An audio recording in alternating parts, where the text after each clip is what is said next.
14 लाख करोड़ एक दिन में हुआ स्वाहा इंडियन मार्केट से। और मार्केट टूटी 4 से 5%। ऐसा रिसेंट टाइम्स में मुझे याद नहीं आता लास्ट कब हुआ था। 900 साढ़े 900 पाउंड का गैप डाउन मायने रखता है। अगर आप भी इस गैप डाउन का शिकार हुए हैं तो ये वीडियो लास्ट तक देखिए, क्योंकि इस वीडियो में आपको बताऊंगा असली वजह इस क्रैश की। इस क्रैश की असली वजह यूएस के टैरिफ्स नहीं है, जैसा बहुत लोगों को अंदेशा है, जैसा बहुत लोग बोल रहे हैं।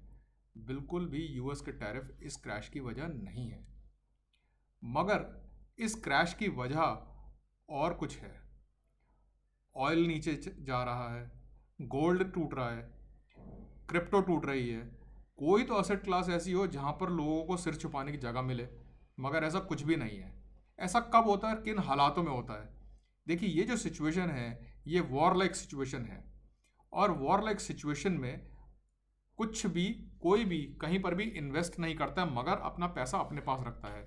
इस मामले में सबसे समझदार निकले वॉरेन बुफे, जिन्होंने 2.5-3 महीना पहले ही अपना, और इनफैक्ट उससे बहुत पहले से उन्होंने अपना कैश इकट्ठा करना शुरू कर दिया था। वो एक क्लियर इंडिकेशन था कि एक वॉर लाइक सिचुएशन आने वाली है। और अगर आप देखा जाए तो ये वॉर लाइक सिचुएशन ही है। हर कंट्री एक दूसरे पर टैरिफ लगा रही है। हथियारों से लड़ाई नहीं है ये है टैरिफ की लड़ाई, जो कि हथियारों की लड़ाई से भी ज़्यादा खतरनाक है। अब मैं आता हूँ असली वजह पर। असली वजह यूएस के टैरिफ नहीं, जैसे मैंने बोला। असली वजह है चाइना का रिटेलिएट करना यूएस के लिए, यूएस के टैरिफ्स के ऊपर, और बहुत ही स्ट्रांगली रिटेलिएट करना। जितना यूएस ने टैरिफ लगाए, लगभग उतना ही या उससे ज़्यादा स्ट्रांग मेजर्स चाइना ने लिए हैं।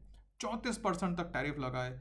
यूएस की 7 से 8 कंपनियों को अपने रडार में ले लिया, अपने मॉनिटरिंग में ले लिया, ये कहकर कि वो कुछ ना कुछ खुफियापंती कर रही हैं। ऐसे इस तरह के बहुत सारे चीज़ें, प्रिकॉशंस जो हैं चाइना ने लगाए हैं। 7 रेयर मिनरल्स जो हैं, जो यूएस की फार्मा इंडस्ट्री को ज़रूरत पड़ती है जिनकी, उन पर एक्सपोर्ट पे रोक लगा दी है। तो यूएस को वो नहीं मिलेगा। इससे हुआ क्या? इससे हुआ ये कि ट्रम्प बिल आ गए हैं, और उनको ये एक्सपेक्टेड नहीं था बिल्कुल भी चाइना से। दूसरा, बहुत सारी कंट्रीज जो हैं वो ट्रम्प के अगेंस्ट, वो यूएस के अगेंस्ट हाथ मिला रही हैं। और देखिए, ये एक मॉडर्न दुनिया है, ये मॉडर्न वर्ल्ड है। ट्रम्प चाह रहे हैं कि वो 1930 वाले यूएस को दोबारा से ले आए, जहाँ पर उनकी प्राइमेसी हो, सुप्रीमेसी हो। मगर ऐसा नहीं होगा, जहाँ हर कोई उनसे तब के चले। और वो टैरिफ, उनका मेन उद्देश्य क्या है आप जानते हैं? उनका मेन उद्देश्य है कि वो टैरिफ इतना कलेक्ट कर लें, रेवेन्यू इतना कलेक्ट कर लें कि वो अपने यूएस के सिटीजन्स का सारा टैक्स माफ़ कर दें, यूएस को टैक्स फ्री नेशन बना दे, जैसे आज की डेट में यूएई है। वो आज की डेट में पॉसिबल नहीं। उनकी सोच अच्छी है, मगर उनका इम्प्लीमेंटेशन बहुत ख़राब है।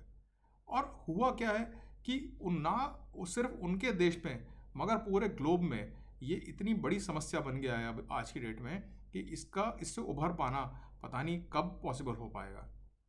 और ये ग्लोबल वॉर में तब्दील हो चुका है। 180 देशों पे उन्होंने टैरिफ लगाया है। और तो और, जो देश ये कह रहे हैं कि हम ट्रम्प के कहे अनुसार टैरिफ माफ़ कर देंगे और हम इक्वल ट्रेड बैलेंस जो है उसका इक्विलिब्रियम बनाने की कोशिश करेंगे यूएस के साथ, ट्रम्प ने उन तक को कोई अभी तक छूट नहीं दी है। तो आप देखिए, ये तो बिल्कुल दादागिरी वाली बात हुई। ये मॉडर्न दुनिया में शायद ना सस्टेन कर पाए, ना चले। इसीलिए बहुत सारे देश जो हैं एक पैरेलल करेंसी की भी बात कर रहे हैं। और इस पर अभी मैं बहुत ज़्यादा नहीं बोलूँगा, ना बताऊँगा, मगर वो पैरेलल करेंसी की वजह से ही आप देखेंगे गोल्ड में कितनी ज़बरदस्त गिरावट है। बहुत सारे यूट्यूब चैनल्स ये भी बात कर रहे हैं कि गोल्ड 50-55 हज़ार के पास पहुंच जाएगा, डी वैल्यू हो जाएगा। गोल्ड तो बढ़ना चाहिए था ऐसे अनसर्टेनिटी के टाइम पर, फिर वो गिर क्यों रहा है? तो ऐसी बहुत सारी बातें हैं, बहुत सारी चीज़ें हैं जो कि इस मार्केट में बहुत अनयूजुअल हो रही हैं, जो कि पिछले 50 साल से चल रही थी, वो सब चीज़ें अनयूजुअल हो रही हैं अब इस मार्केट में। नैस्डैक, निकाई, कोई सी भी इंटरनेशनल मार्केट देख लीजिए, कोई भी अछूती नहीं है। यूएस में रिसेशन का फियर आ चुका है, और ये हम ग्लोबल इकोनॉमी में है, सब इकोनॉमीज कनेक्टेड हैं। अगर एक कंट्री में रिसेशन आएगा तो सब कंट्रीज इम्पैक्ट होंगी। और बहुत एनालिस्ट का तो ये भी कहना है कि यूएस में रिसेशन ऑलरेडी आ चुका है, वो डिक्लेयर्ड नहीं है। आप यूएस के सिटीजन से अगर पूछेंगे, कोई आपके रहने वाले हैं, जानने वाले हैं, तो सब लोग ये कहेंगे कि हाँ वहाँ रिसेशन जैसी सिचुएशन और हालत है, वहाँ लोगों की नौकरियाँ जा रही हैं। तो ये दोस्तों आज का ब्लैक मंडे रहा और इंडिया विक्स 56% से भी ऊपर, एक टाइम पे तो 62-63% भी ऊपर था एक दिन में इंट्राडे। ये बहुत बड़ा मूव है। मुझे याद नहीं आता लास्ट मैंने इंडिया विक्स इतना ऊपर कब देखा था। 21 के ऊपर हमारा ये जो है फेयर इंडेक्स चल रहा है। तो दोस्तों ये तो ब्लैक मंडे रहा। अब आगे क्या करना है? आगे के लिए अभी प्रिकॉशन बहुत ज़रूरी है। मार्केट ने एक बहुत बड़ा गैप बनाया है। मार्केट की आदत होती है गैप को फिल करना। हो सकता है गैप फिल हो जाए आने वाले कुछ दिनों में, हो सकता है ना भी हो, मगर मार्केट में अभी डाउनसाइड ख़त्म नहीं हुई है। ये एक शुरुआती है जो मुझे लगा आज का जो झटका लगा है, और आपको बहुत प्रिकॉशनरी अपना ट्रेड आगे करना है। तो दोस्तों अपनी कैपिटल को बचाकर काम करें। हो सके तो थोड़ा सा मार्केट से बाहर आ जाएं और कुछ दिनों के लिए बिल्कुल ट्रेड ना करें। सबसे इम्पॉर्टेंट बात, जो ट्रेड्स आपके लॉस में हैं, ज़्यादा लॉस में हैं, उनसे आप एग्जिट करके ऑल्टरनेट इन्वेस्टमेंट्स में आप जा सकते हैं। जैसे फिक्स्ड इनकम के बहुत अच्छे प्रोडक्ट्स आज की डेट में आ रहे हैं। ज़्यादा जानकारी अगर आपको चाहिए दोस्तों तो इंटरनेट भरा हुआ है इन सब चीज़ों से। आप अपने फाइनेंशियल एडवाइजर से पूछ सकते हैं। कमेंट करके मुझे भी अपने सवाल भेज सकते हैं आप, मैं आपकी मदद करना चाहूँगा डेफिनेटली। तो थैंक्स दोस्तों for watching this video. My name is Abhishek Mittal.